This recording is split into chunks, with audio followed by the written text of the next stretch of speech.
आज हम और एक कॉन्सेप्ट डिस्कस करेंगे इकोनॉमिक्स में, और उस कॉन्सेप्ट का नाम है इन्फ्लेशन। इन्फ्लेशन का मतलब होता है महंगाई।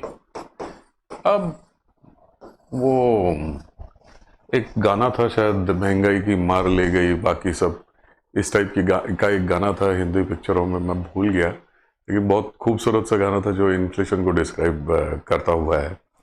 तो इन्फ्लेशन होता है कि आपका जो जनरल प्राइस लेवल है, ये वर्ड्स को याद रखिएगा, जनरल प्राइस लेवल। जब भी आप when you run a search in Google या जो भी है, आप कॉन्सेप्ट समझने के लिए, तो मैं आपको जो भी मैं 10-15 मिनट में कोशिश करता हूँ कि हर कॉन्सेप्ट को मैं समझाऊँ, लेकिन इसके अलावा भी आपको स्टडी तो करना ही है। तो जो स्टडी आप करेंगे, always remember these keywords: inflation, general price level, etcetera. तो इन्फ्लेशन होता है जनरल प्राइस लेवल में इंक्रीज। इसका मतलब होता है कि हर चीज थोड़ा थोड़ा करके, जिसको कहते हैं, महंगा होने लग जाता है। So when you run a search on inflation and you ask for graphs, कई सारे ऐसे ग्राफ्स आपको मिल जाते हैं जिसमें आपको ये पता चल जाता है कि प्राइस का जो फ्लक्चुएशन है या प्राइस का जो इंक्रीज है, इस इंक्रीज की वजह से पैसे का जो वैल्यू है वो कम हो जाता है। 100 रुपया में, यदि आप सुनते होंगे पुराने लोगों से, जी हम एक आने में 1 किलो दही खरीद के ले आते थे, या 3 आने में हमें 1.25 सेर घी मिल जाता था, वगैरह वगैरह। ये जो पुराने लोग हमें बताते हैं, और आज वो 100 रुपये में भी नहीं मिलता, एक्सेट्रा। तो ये क्या है? This is a general price increase, या प्राइसेस बढ़ते जाता है और पैसे का जो वैल्यू है या जो कीमत है वो घटता जाता है। That is the phenomena of inflation. और इसका ऑपोजिट क्या है? इसका ऑपोजिट है डिफ्लेशन, मतलब सस्ताई। डिफ्लेशन कैसे होगा? तो यदि हम समझते हैं, वी कंसिडर के डिफ्लेशन में आपके पास, पकड़ लीजिए, हम कोई और कमोडिटी ले जाते हैं, दूध, मिल्क, ठीक है, और मिल्क की यदि प्रोडक्शन की भरमार हो जाती है, प्रोडक्शन की भरमार हो जाती है, बहुत ज़्यादा मिल्क का प्रोडक्शन का इंक्रीज हो जाता है, और यदि हमारा नेशनल कैपेसिटी है मिल्क कंज्यूम करने का 100 लीटर, और आपका प्रोडक्शन आ गया 200 लीटर, तो बट नेचुरल मिल्क का जो प्राइस है वो गिर जाएगा, because supply will exceed demand. उस सर्कमस्टेंस को जहां पे प्राइसेस गिर जाते हैं, एंड देन जनरली प्राइसेस गिर जाते हैं, that time the phenomena that follows is called deflation. अब बहुत ज़्यादा डिफ्लेशन भी नहीं होना चाहिए और बहुत ज़्यादा इन्फ्लेशन भी नहीं होना चाहिए। इसलिए जितनी सरकारें हैं वो कोशिश करती है कि एज फार एज पॉसिबल इन प्राइसेस को, या जिसको कहते हैं हम प्राइस लेवल को, मैनेज किया जाए। They should be able to manage price levels जहां ना इन्फ्लेशन, प्राइस की इंक्रीज ज़्यादा हो, ना प्राइस डिक्रीज ज़्यादा हो। डिफ्लेशन भी बहुत ज़्यादा यदि हो जाता है तो मार्केट्स ख़त्म हो जाते हैं, और प्राइस यदि बहुत ज़्यादा बढ़ जाता है तो at that time what happens is things go out of control. महंगाई ज़्यादा होने लग जाती है, तो बेरोज़गारी भी बढ़ जाती है, और कई सारे उसके जो एलाइड कॉन्सिक्वेंसेज है वो सारे नज़र आने लग जाते हैं। So that is the reason why everybody tries to control the price level. अब ये कैसे होता है? तो हमें तो पता है, there is limited amount of money, and that limited amount of money is being spent on consumption of goods and services. तो जो consumption of goods and services पे हो रहा है, if the money supply is brought down, consumption will also go down, and if money supply is increased, consumption will also increase. और money supply को manage कैसे कर सकते हैं? तो मनी सप्लाई का मैनेज होता है, flow of money supply in markets is managed by managing the interest rates. And how are interest rates managed? Interest rates are managed by something called monetary policy. And who sets monetary policy? Generally there is a government bank, a central bank. Ideally in India it is the Reserve Bank of India, they set monetary policy, और monetary policy में they decide what is the interest rate going to be for the country, because they decide what is the rate at which they will loan money to banks and what is the rate at which they will take the money back from banks. इसको repo और reverse repo rates कहते हैं। But in any case ये मैं अगले classes में जो भी मैं लूँगा उसमें मैं आपको एक्सप्लेन करूँगा कि बैंकिंग का फंक्शन कैसे पूरा होता है। But if they increase the interest rates, you should understand, if there is an increase in the interest rates, then the money supply in the market will reduce, and if there is lesser money in the market, it will only mean that there is less money, कम पैसे are chasing, या कम पैसा खर्च हो रहा है goods and services के ऊपर। इस वजह से डिमांड ड्रॉप हो जाएगा, और डिमांड ड्रॉप होने से इन्फ्लेशन जो है वो घटेगा। That is the logic. इस तरीके से इन्फ्लेशन को जनरली मैनेज किया जाता है। अब आप पूछेंगे इन्फ्लेशन को कैलकुलेट कैसे करते हैं? हाँ, बिल्कुल सही सवाल है, बहुत अच्छा सवाल है।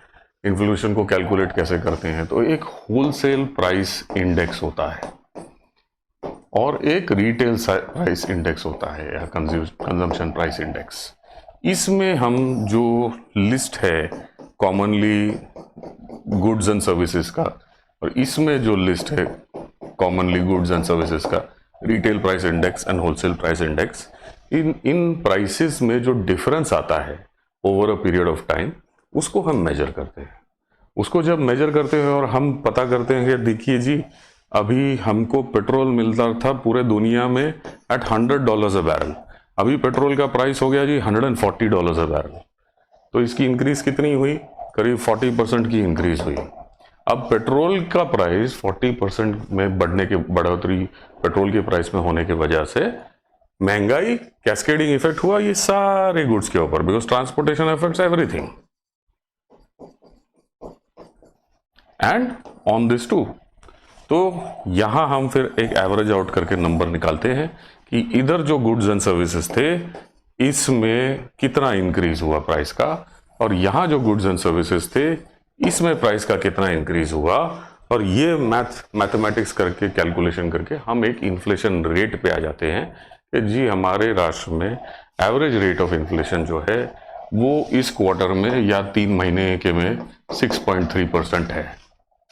अब 6.3% यदि लोगों को एक्सेप्टेबल नहीं है, जो महंगाई हम मानते हैं कि थोड़ा सा ज्यादा है, 3 या 4% से होना नहीं चाहिए, तो इसको गिराकर यदि 4% पे लाना हो तो इंटरेस्ट रेट को कितने रेट से बढ़ाना चाहिए? 2% से बढ़ाना चाहिए, 2.1% से बढ़ाना चाहिए, 3% से बढ़ाना चाहिए?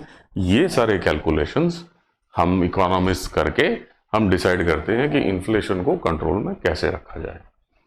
अच्छा, अब आप पूछेंगे कि इन्फ्लेशन के प्रकार होते हैं क्या? जी बिल्कुल होते हैं, इन्फ्लेशन के टाइप्स भी होते हैं। तो क्या टाइप्स होते हैं इन्फ्लेशन के? इसमें हम क्या सीख सकते हैं इन्फ्लेशन के बारे में? किस टाइप की इन्फ्लेशन हो सकती है? तो एक को कहते हैं हम जी demand push inflation, and the second type of inflation is cost push inflation. अभी कॉस्ट पुश इन्फ्लेशन का तो मीनिंग एंड जो इम्पैक्ट है वो बहुत सारे लोग ऑलरेडी समझ भी गए होंगे, बिकॉज वो अपने इसी में उसके फ्रेमवर्क में ही डिफाइंड है। शब्द जो है कॉस्ट का मतलब ये है कि जब आपके इनपुट कॉस्ट बढ़ जाते हैं किसी प्रोडक्शन के प्रोसेस में, तो इनपुट कॉस्ट के बढ़ने से महंगाई बढ़ती है।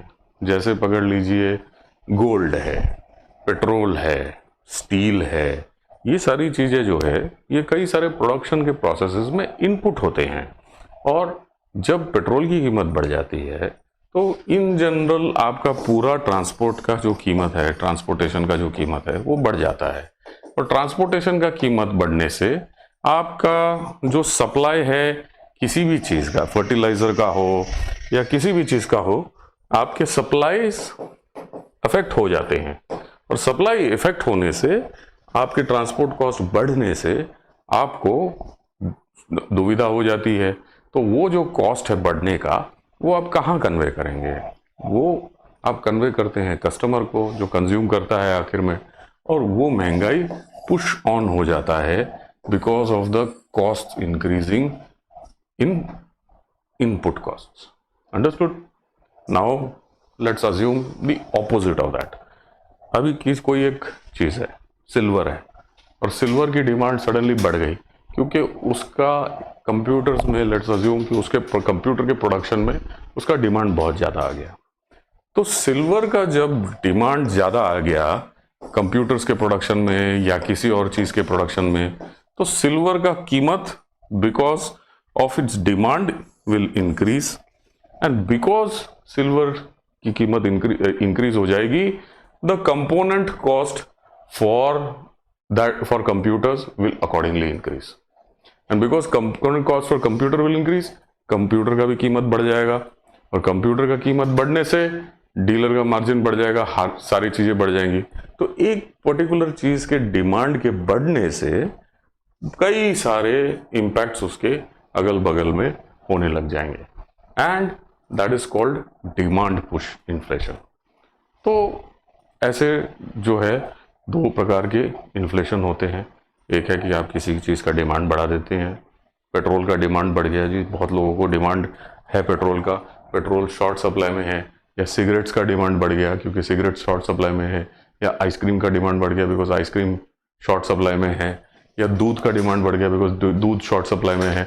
जब भी वैसे होगा तो डिमांड की वजह से उस पर्टिकुलर कमोडिटी की कीमत बढ़ जाएगी, और उस कमोडिटी की कीमत बढ़ने की वजह से बाकी सारे चीजें जिसमें उसका इनपुट जाएगा उसका कीमत भी बढ़ेगा।